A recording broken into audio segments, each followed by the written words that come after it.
अस्सलाम वालेकुम। Welcome to be pro with Adnan Bhatti. My dear students, आज हम किसी एक टूल के पीछे नहीं पड़ेंगे कि एक टूल के ऊपर पूरे का पूरा लेक्चर आप लोगों को मैं प्रोवाइड कर दूं। आज हम कुछ ना कुछ बनाना सीखेंगे। जैसा कि मैं सम टाइम कभी कोई लेक्चर आप लोगों को टूल के ऊपर दे रहा होता हूँ, कभी किसी डिजाइन की तरफ आ जाते हैं, कभी कोई डिजाइन बनाकर दिखाता हूँ। तो आज हम लोग दो चीजें जो है वो बनाना सीखेंगे। एक चीज तो बहुत ही ज्यादा कॉमन है, जो बहुत ज्यादा स्टूडेंट मुझसे पूछते भी हैं और मैं अपने तमाम स्टूडेंट को अक्सर असाइनमेंट भी देता हूँ। उसका नाम है लूडो डिजाइन। यार बहुत सी बेसिक्स है, कोई इतनी ज्यादा रॉकेट साइंस नहीं है। यकीन मानिएगा विद इन 5 to 7 मिनट जो है वो आप लोग एक अच्छी किस्म की जो है वो लूडो डिजाइन कर सकते हैं। दूसरा, मुझसे एक क्वेश्चन किया गया कि अक्सर बहुत से ज्यादा मेरी रील्स वगैरह भी आप लोग देख रहे होते हैं, वो या और भी बहुत से डिजाइनर्स हैं वो भी रील्स बनाते हैं और इतनी फास्ट बना रहे थे कि हमें समझ ही नहीं आ रही कि क्या होता है। अक्सर आप लोगों ने कभी भी कोई डिजाइन क्रिएट करना है तो उसके आप लोग कस्टम स्वेचेस बना रहे होते हो, आप लोग उसके कस्टम कलर्स वगैरह बना रहे होते हो और वो इतने ज्यादा डिटेल वाइज आप लोग इतनी टफ तरीके के साथ बनाते हो कि बहुत मुश्किल मेरी है। स्क्रीन मैं के आपको ऊपर इस इस क्लिक वक्त के ऊपर आपको दो पूरी की इमेजेस पूरी नजर आ इमेज रही को होंगी। swatches एक के अंदर मैंने किस तरह कुछ से कन्वर्ट कन्वर्ट करते हैं वो भी अभी आपको इमेज ली बताता हूँ। बैकग्राउंड के अकॉर्डिंग, एक मैंने ये लूडो के अकॉर्डिंग इमेज ली।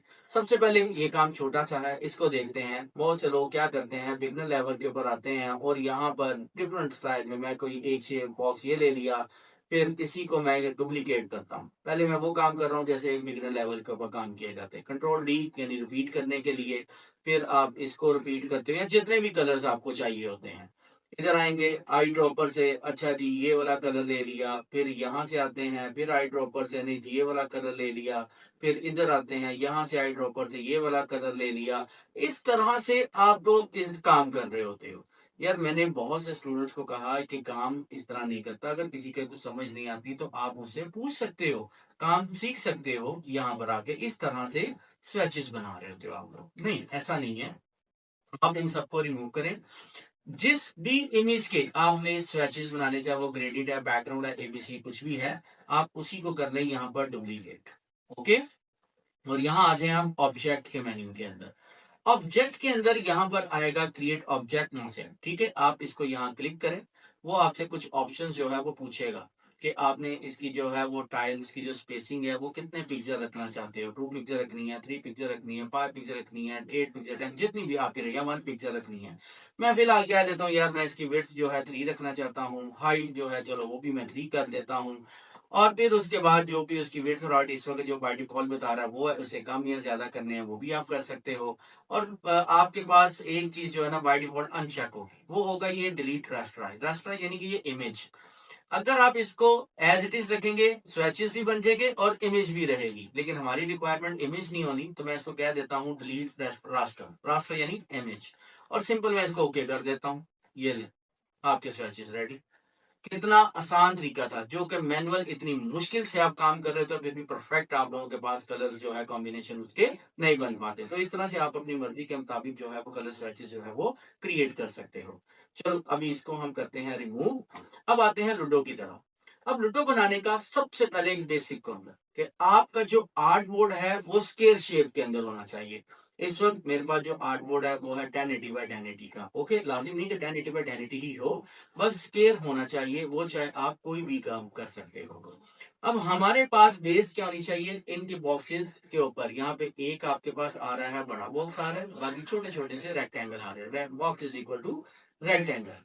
आपने स्टार्ट यहां से लेना ही नहीं कि मैं एज टू एज काम करें भाई, आप कहीं पर भी रख के इसको पहले कंप्लीट कर लें, बाद में उसका साइज इंक्रीज डिक्रीज करके भी उसको आप अपने आर्ट बोर्ड के ऊपर एडजस्ट कर लोगे तो कोई इशू नहीं आएगा।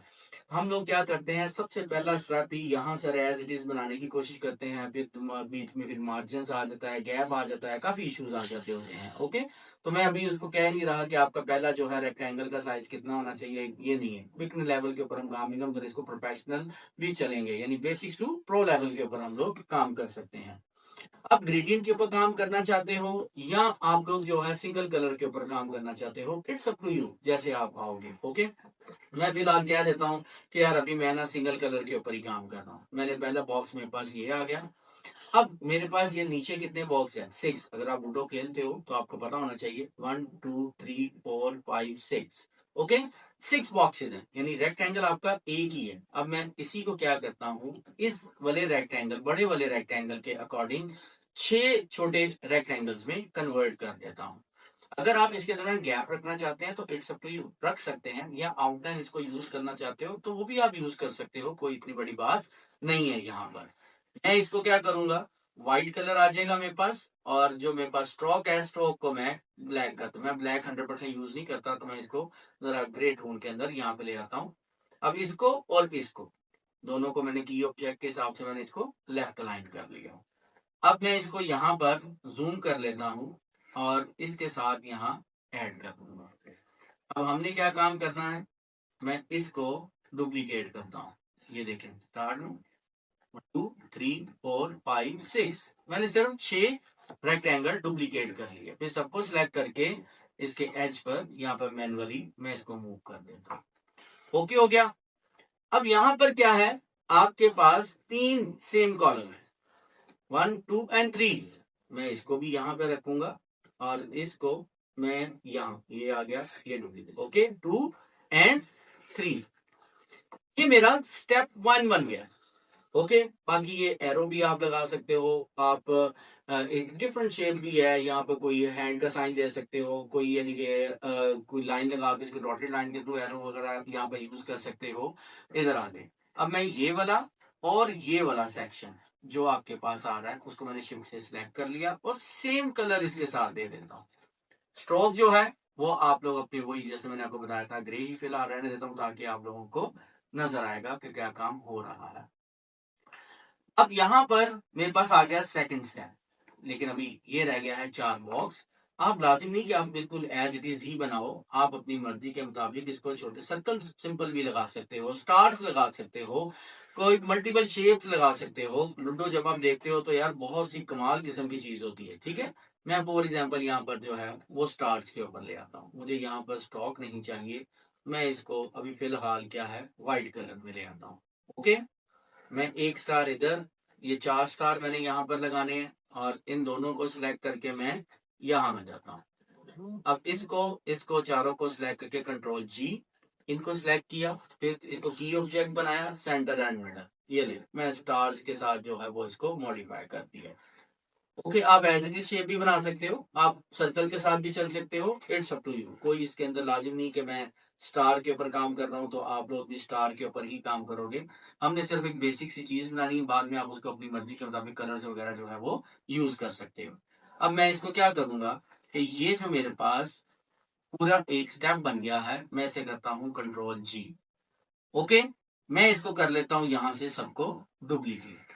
अब डुप्लीकेट करके ये मेरे पास कहां पे आ जाएगा, ये वाला एरिया इधर लेफ्ट साइड के ऊपर, मैं इसको यहाँ पर ये लेफ्ट साइड पे ले आया। ओके, अब मैं इसको आऊंगा, इसको इसके साथ, सॉरी, यहाँ इसको इसके साथ टॉप लाइन। ओके, और फिर ये यहाँ पर है, इसको तो मैं वैसे ही जूम करके मैनुअली यहाँ ले आता हूँ।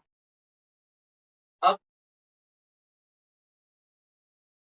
हमारे पास ये जो चीज आएगी ये ऑलमोस्ट ये आ गया अलाइनमेंट। ओके, अलाइनमेंट परफेक्ट होनी चाहिए।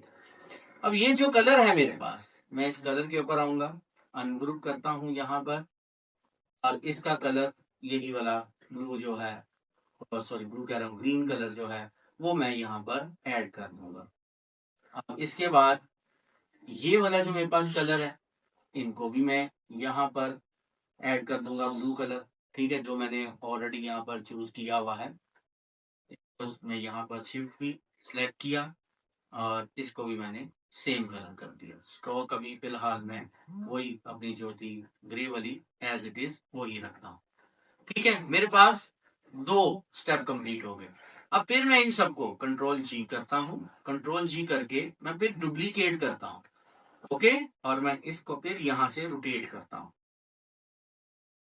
ओके जी, अब मैं इसको इसके साथ लेफ्ट अलाइन करूंगा और फिर मैं इसको जूम करके इसका मैं अलाइनमेंट और यहाँ से ये जो मार्जिन लेवल है ये सेट कर दूंगा। ओके हो गया। अब क्या हुआ, मेरे पास ये थर्ड ऑप्शन रेडी हो गया। अब अगर मैं